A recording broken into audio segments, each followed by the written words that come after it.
Dans Solo Leveling, l'éveil est un phénomène surnaturel qui marque l'apparition de pouvoirs chez une personne. Grâce à cet éveil, une personne ordinaire peut soudain développer des capacités incroyables allant de la force surhumaine à des pouvoirs magiques. Cet éveil transforme complètement la vie de ceux qui en sont touchés en les projetant souvent dans une carrière de chasseur dans un monde où les monstres et les donjons deviennent leur nouvelle réalité. Mais et si cet éveil était possible en vrai? Qu'est-ce qui pourrait le déclencher dans notre monde? Est-ce que ce serait lié à une réaction biologique causée par un stress extrême, une mutation génétique, voire une avancée technologique? Et surtout, quelle capacité pourrait-on espérer obtenir grâce à cet éveil? Dans cette vidéo, je vous propose d'explorer ce qui arriverait si l'éveil devenait réalité. Mais juste avant, petite pause. Vous savez, quand je travaille sur mes vidéos, il y a toujours ce moment où j'ai besoin d'un petit coup de boost. Et le café pour ça, c'est pas mal, mais à force, c'est chiant. J'ai ensuite essayé d'autres boissons énergisantes, mais un jour j'ai lu les ingrédients et ça m'a très vite calmé. Puis il y avait cette marque qui commençait à bien faire parler d'elle, Oli, avec 3 gammes, hydratation, iced tea et celle que je préfère, énergie. Ce qui est super avec cette boisson, c'est qu'elle est saine. Pas de sucre ajouté, pas de taurine, des arômes et des colorants naturels et une formule pensée pour te donner de l'énergie. Donc ce que j'aime, c'est qu'elle me garde concentré, mais en plus, elle est super bonne. Mon goût préféré? Je dirais Raspberry Raptor, mais honnêtement, ils sont tous à tester. On a tous nos coups de mou dans la journée, que ce soit pendant une session gaming, une session de sport ou juste une longue journée épuisante, je trouve que c'est un bon moyen pour se redonner un bon coup de boost. Surtout qu'ils utilisent ce qu'ils appellent de la New Caf, de la caféine cristallisée qui permet d'avoir un effet plus long terme et éviter le crash post-caféine. Donc plutôt que de prendre des boosts à l'uranium, choisissez Oli à la place. Vous aiderez en plus à sauver la planète, puisqu'un pot, c'est 50 canettes que vous évitez de jeter. Et vous savez quoi? J'ai 2 cadeaux pour vous. Avec le code LAPOIREFENDUE5, vous avez 5 € de réduction sur la première commande, et avec le code LAPOIREFENDUE, vous aurez 10% de réduction sur toutes vos commandes. Le lien est dans la description vidéo. Dans Solo Leveling, l'éveil, c'est un truc qui arrive souvent d'un coup sans prévenir. On n'a pas trop de détails sur comment la plupart des gens découvrent leur pouvoir, mais on sait que pour certains, c'est souvent dans des moments ultra tendus. Jinwoo par exemple, c'est en frôlant la mort qu'il a découvert son deuxième éveil. Une seconde chance. Jinwoo, c'est le gars qu'on appelait le chasseur le plus faible. Mais un jour, pendant une mission qui a complètement dégénéré, alors qu'il pensait être sur le point de mourir, c'est à son réveil qu'il se rend compte que quelque chose a changé. Il venait d'avoir un second éveil. Bon, dans la réalité, si le mot éveil est utilisé, c'est sans doute pas un hasard, puisque ce concept d'éveil spirituel vient du bouddhisme et de l'hindouisme, et donc très ancré dans les croyances asiatiques. Et d'ailleurs, il n'y a pas que le mot éveil qui est similaire à cette réalité, puisque quand on cherche à savoir en quoi consiste l'éveil bouddhiste, on voit que c'est quand tu te rends compte que la vie, toi, et tout ce que tu pensais être la réalité vont beaucoup plus loin que ce que tu croyais. C'est comme si tu sortais d'un rêve duquel tu n'avais aucun contrôle et que tu finisses par te réveiller pour découvrir le vrai toi. Parfois ça arrive simplement après une grosse remise en question ou de la méditation, et d'autres fois après un choc ou une expérience mystique. Ou parfois les deux. Et c'est là que ça devient intéressant.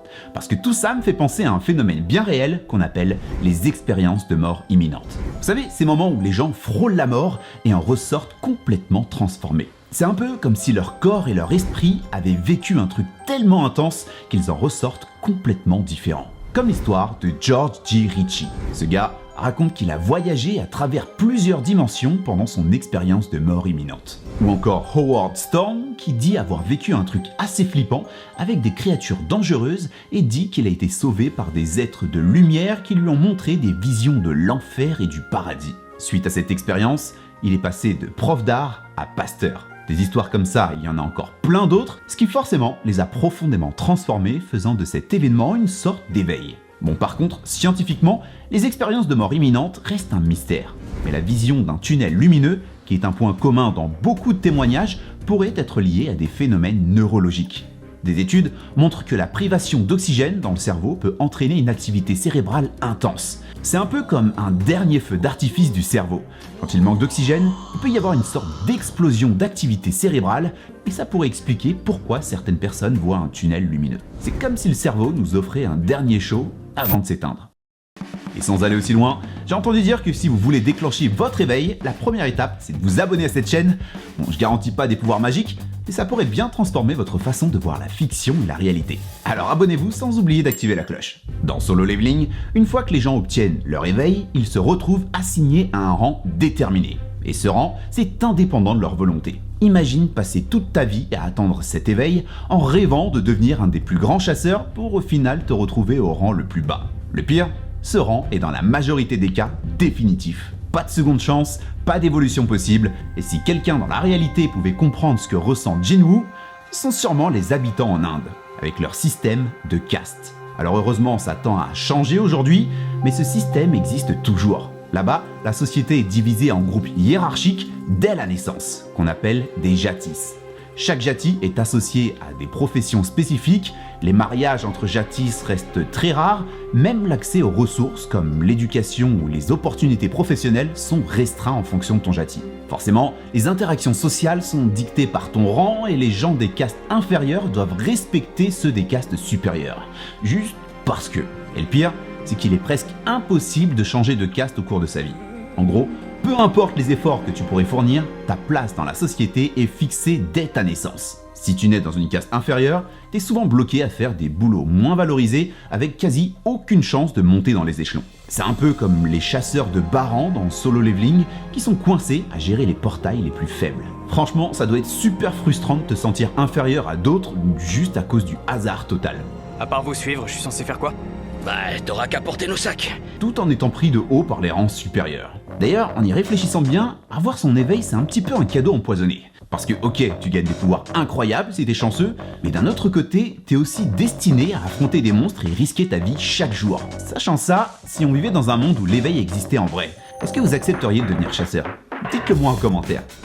Heureusement, dans de rares cas, il existe un phénomène capable de complètement renverser la situation. Il arrive qu'il puisse connaître un double éveil. Comme pour Jinwoo qui a littéralement explosé son rang. Grâce à son second éveil, il est passé de loser à légende et forcément ça pousse à se poser la question. Dans la vraie vie, qu'est-ce qui pourrait provoquer ce genre de déclic, ce second éveil capable de tout changer? Déjà il faut savoir que dans Solo Leveling, le double éveil c'est un truc très rare, mais hyper puissant. Cela lui permet de dépasser ses limites et d'atteindre le rang A, voire le rang S. Mais voilà, une fois ce nouveau rang atteint, c'est figé. Tu restes à ce niveau sans possibilité de progresser davantage, plus aucune nouvelle chance. Par contre, pour Jinwoo, c'est une toute autre histoire. Son éveil est encore plus spécial. Après son second éveil, non seulement il passe d'une classe faible à une classe élevée, mais en plus, il a la capacité de progresser en continu. C'est comme s'il avait activé un système de leveling personnel lui permettant de devenir de plus en plus fort à chaque combat et à chaque quête. Donc là où le double éveil classique te donne un boost fixe, celui de Jinwoo, c'est carrément un cheat code qui lui permet de repousser ses limites en permanence. En gros, c'est l'éveil ultime. Alors évidemment, imaginer un phénomène similaire dans notre monde semble impossible. Mais si on se projette dans un futur à la Black Mirror, cette réalité pourrait presque exister. Et ce qui nous met sur cette voie, c'est ce que Jinwoo appelle le système. Au fait, Gina, tu le vois ce truc? Voir quoi? Depuis son second éveil, il est le seul à voir des écrans flottants devant lui. Comme dans un jeu vidéo, ces écrans lui donnent des quêtes journalières qui, au final, lui servent d'entraînement et lui permettent de monter en niveau très rapidement. Par contre, s'il venait à sauter une de ces quêtes, le système le punirait immédiatement. C'est quoi ça? J'hallucine. Quoi? Je dois tenir encore 2 heures! Mais transposer ces écrans flottants dans la réalité, ce n'est pas si fou que ça. On est déjà à l'aube de technologies incroyables, dont certaines existent même déjà. Prenez des lunettes comme X-Reel par exemple, qui peuvent projeter des écrans en réalité augmentée. Et d'ici quelques années, probablement en 2027, Meta prévoit de lancer ses propres lunettes Orion qui pousseront le délire encore plus loin. Ces lunettes permettront d'afficher toutes sortes d'infos dans ton champ de vision. GPS, calories dépensées, objectifs quotidiens et toutes sortes de choses qu'un smartphone peut faire. Un peu comme Jinwoo, on pourrait aussi télécharger une app de sport et se retrouver avec des quêtes quotidiennes sur des écrans en réalité augmentée pour devenir la meilleure version de nous-mêmes. Bon, la version de Jinwoo a l'air d'avoir été conçue par un coach un petit peu tyrannique, vu qu'il est puni à chaque écart. Mais quand on sait qu'un ingénieur a réellement créé un casque dans la vraie vie, conçu pour exploser sur la tête de celui qui le porte en cas de game over. On se dit qu'un monde où ce genre de système existerait n'est pas si impossible que ça. Et si on se projetait encore plus loin dans le futur, on pourrait parler du Neuralink. Elon Musk, qui semble bien être en bonne voie pour devenir le super vilain qu'il pense être, travaille sur cette technologie incroyable.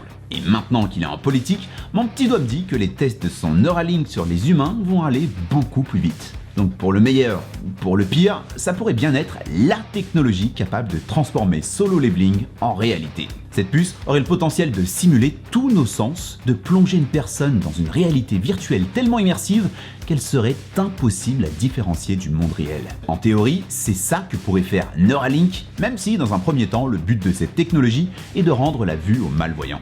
Mais le potentiel de cette puce est tellement énorme que ça pourrait bien être le plus gros twist de l'histoire de Solo Leveling. Imaginez, et si Jinwoo n'avait jamais eu de second éveil?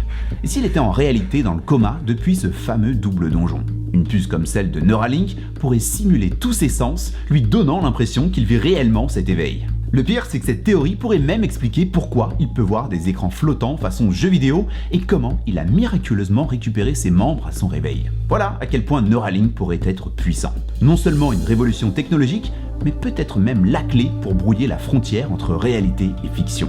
Mais si vous voulez vraiment comprendre comment ça pourrait marcher, je vous invite à regarder cette vidéo où je vous explique comment un jeu comme dans Sword Art Online pourrait devenir une réalité. Un MMORPG tellement immersif que les joueurs vivent le jeu comme s'ils y étaient pour de vrai. On s'y retrouve alors tout de suite, et pour rappel, n'hésitez pas à checker le lien en description pour tester les boissons Oli.